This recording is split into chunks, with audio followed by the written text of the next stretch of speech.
we are looking at how to pronounce this irregular verb, the three forms of the verb to grow, as in to grow some plants or tomatoes.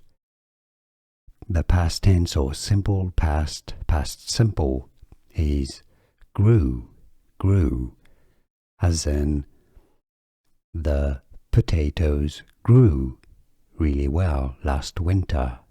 The participle is pronounced as grown,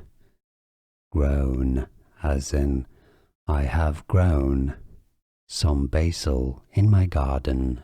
Grown, to grow, grew, grown, grow, grew, grown. And now you know. Like this video if you found it useful. Appreciate your support. Here are videos for you to learn all the most commonly used irregular verbs in English. Practice and improve your English pronunciation.